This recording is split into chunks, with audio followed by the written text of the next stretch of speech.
My name's Raisah Ahmed. I'm a screenwriter and director. I am based in Glasgow, been in Glasgow all my life, refused to leave. Started as a screenwriter and then I started directing maybe about 4 or 5 years after I started writing. I am full-time as a writer and director, but it took me probably a good 6 or 7 years of doing other part-time work to pay the bills before I got to a point where I could go full-time. Hand over to Johnny. Hiya. I'm Johnny McKnight. I'm actually fae Ardrossan, don't hold it against me. I went to Royal Academy. I work mainly now as a writer, and that can be for theatre, film and for TV. And at Christmas time I still stick on my fat suit and lipstick and a day panto dame as well. And that's the bit of acting that I still do. I started as an actor, and the more I kind of get into this as a job, I started shifting what I did as an actual job. My name's Colleen Bell. I am from Coatbridge. I work predominantly in Glasgow. I'm probably where Raisah was about 5-6 years ago, where I'm a filmmaker and a writer, but I work professionally as a TV researcher to pay my bills. I started at Cumbernauld College doing a course in film and TV quite late. I would say quite late in life. Late for me, I was maybe 24, and then went to RCS at 26, 27, and I'm now 30 and I've been a freelancer for 2 years, so I'm kind of just figuring it all out at the start and seeing where I end up. Was there something that made you think film or the media in general is a thing that I want to pursue? I always wanted to tell stories. I loved books, I loved stories. I was an avid reader. I wanted to be an author. It was never something that I thought was actually a job that I could do. It was a long time of doing that. I worked in customer service for 12 years. I've always thought I was a creative person, and I described myself as a creative person, but I felt like I had nothing to show for it. And I had been to uni and left, and it wasn't until I was just Googling, what can I do? I'm bored. I work in Topshop and I hate it. And I saw film and TV at Cumbernauld College. Just a random try that. And their first year was make a 10-minute short film, which is a really big task. And it doesn't sound like 10 minutes is a lot, but it is. And through that, I was like, oh, I can tell a story visually, and I can also write the words, and I can also do all the fun bits, and people like it.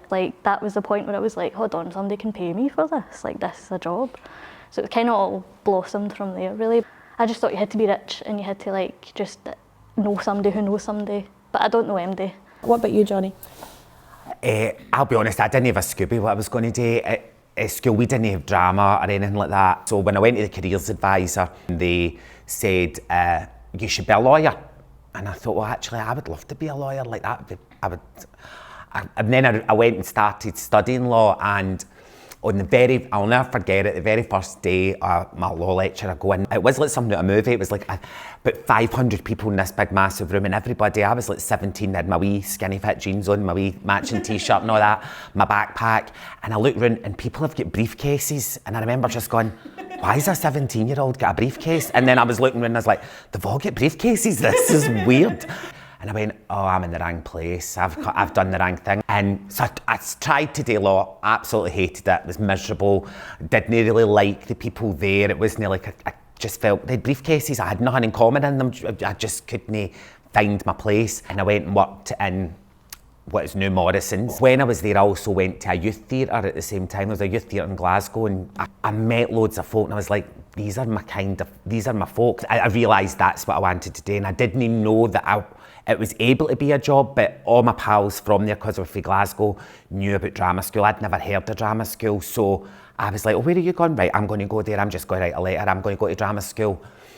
I applied to go to what is now RCS, and I knew so little that you had to do an audition speech. Never get in. Went to the library, and I needed to work out what drama school was, and I realised quickly I needed to learn about theatre. Third time, I remember going third time, and I had been to see loads of theatre, I had read loads of plays. When I went for my interview, they said to me, why do you want to go to drama school? And I was like, because you don't have anybody like me here. And you need somebody like me here. And they went, what will you do if you don't get in? And I was like, realise yous are all idiots. And I swear I did. And I then got a phone call as I was walking back to the train station. They phoned me and offered me a place verbally. It was probably that bit where I realised you spend so long trying to fit into something, and actually usually folk like you best when you just go, this is who I am. If you don't like me, keep away. The thing about doing a job like we all do is it doing something you love and managing to find a way to monetize it. It's a gift, I think. Like, it's a proper joyful thing to be able to do that. What age were you when you decided that was the thing for you? That stories were the thing. I had like an imaginary friend and everything when I was really little, so I think I was always making up stories. But yeah, I would say about 13 when I decided I want to write a book one day. What about you? 6. 6. Yeah, I read Harry Potter when I was 6, and I was like, this is what I want to do. But film and TV took 20 years, 26, before I was like, okay, this is a job now that I can do. Theatre in my 20s, probably late teens to early was when I started realising you might be able to do it, but film and TV was 30s. I think I found escape in stories. I found that I could live lives that I didn't see people like me living.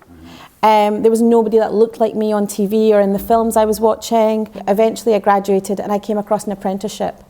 That apprenticeship was open to anyone. You didn't need any qualifications to do it. You could have been someone that left school early, you could have been someone that went to college, someone that went to uni. It was just about increasing diversity in the film industry. And that was my kind of first step in. And that thing you said about finding your people, the minute first day of that apprenticeship, I just thought, gosh, I'm home. Like, this is what I'm supposed to be doing. And I've not kind of looked back since, and it's been, I think, that was in like 2010, 2011. It doesn't actually matter what you've learned as your core subject. You're kind of assessed on your ability, personality and your ability and like your reliability and all of the kind of transferable skills. Recommendations from other people in the industry. Recommendations is a big one. Yeah, if other people have worked with you and they like you and they tell other people.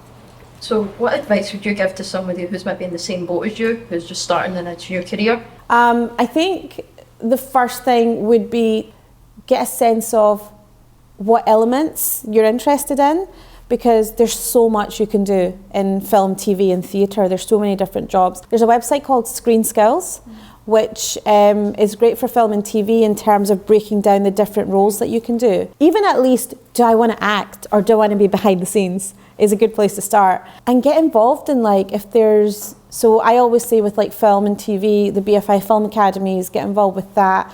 Look at what other youth stuff, so there's the Scottish Youth Film Festival that happens.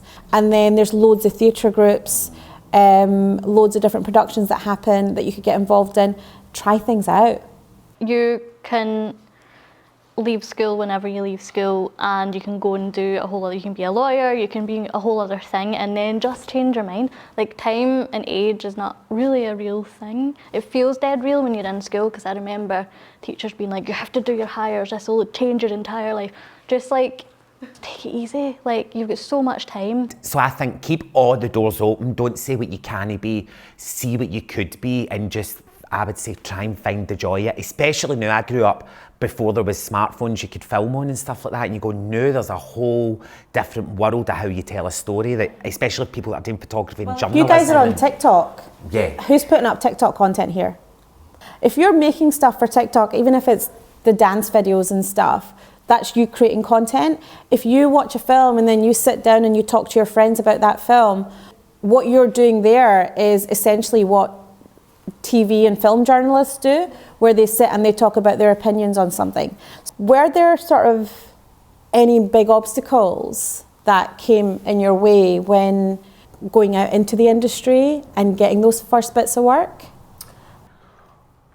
Aye, would be the thing. There's obstacles, I think, in any job that you do. Do you know what I mean? You're going to always come up against stuff. Obstacle I find is sometimes myself. I was waiting for somebody to like tap me in the shoulder and go, you are now a writer, going right. And that never comes. Like, you have that sense of imposter syndrome. I don't know if any of you have ever had that, where you kind of are blagging it, going, I am cracking at this. And then you're like, oh, please don't discover me. I've always told everybody that goes, anything in life, shy wins get nae sweeties. If you don't ask, you don't get, and there will be 1,000 people who are useless who ask all the time and get the thing you should be getting. And I think my biggest life lesson I have learned is speak up and ask for what you want. Sometimes you can come up against people who can be snobbish to you or judge you by the way you look, sound, sexuality, age. Like, we all do it. Everybody is judgmental. Just so what you need to, I think, also do is go, I need to not let that affect me. I need to still speak up for me. The biggest thing has always kind of been, I go, well, if I don't keep doing this, then there's other people might think this is also not the place for them.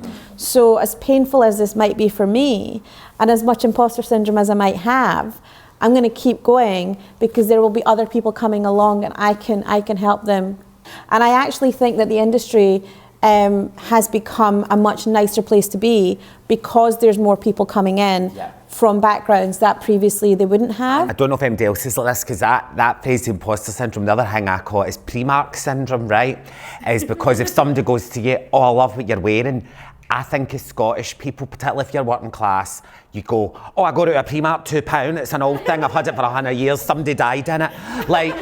Like we kind of do that because I think your psyche as Scottish people is not to take a compliment. Yeah. It's almost like to go, don't say something nice because I'll freak out, I need to throw it back in your face.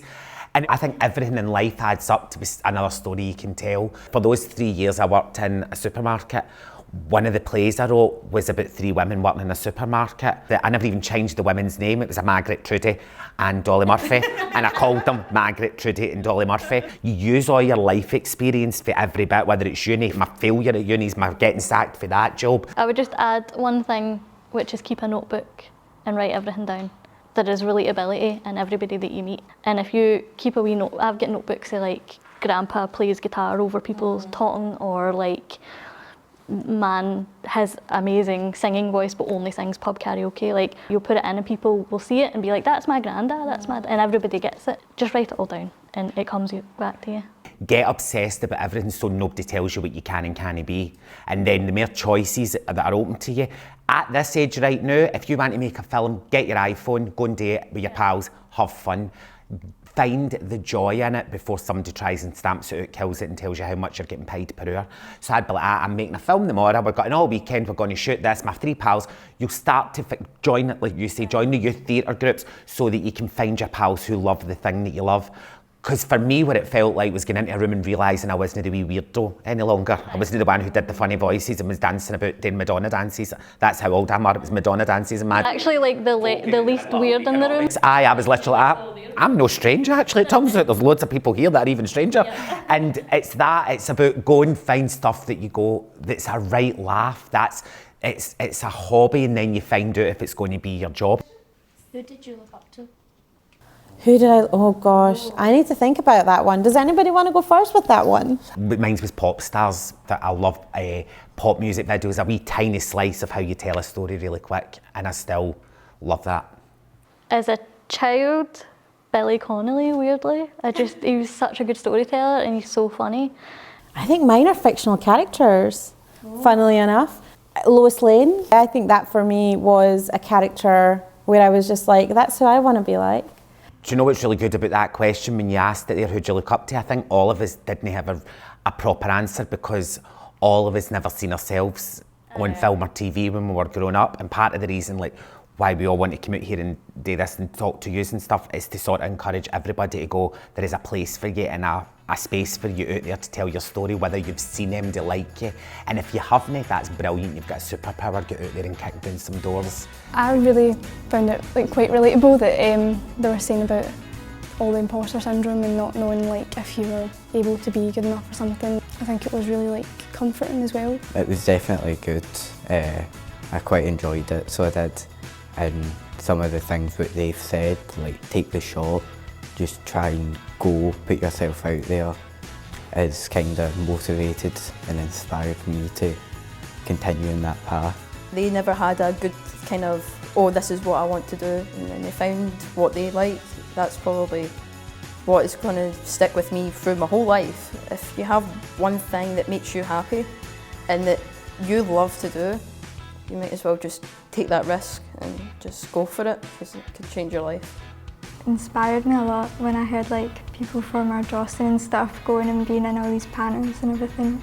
Coming from like Kilwinning, you just don't hear of it. It's not something you hear of or you see people doing. So it was a new like perspective on it all for me. So when he said he was from like Ardrossan, which is close to here, it was inspiring to know that you can come from like a small place from here and still go out and like make your dreams come true.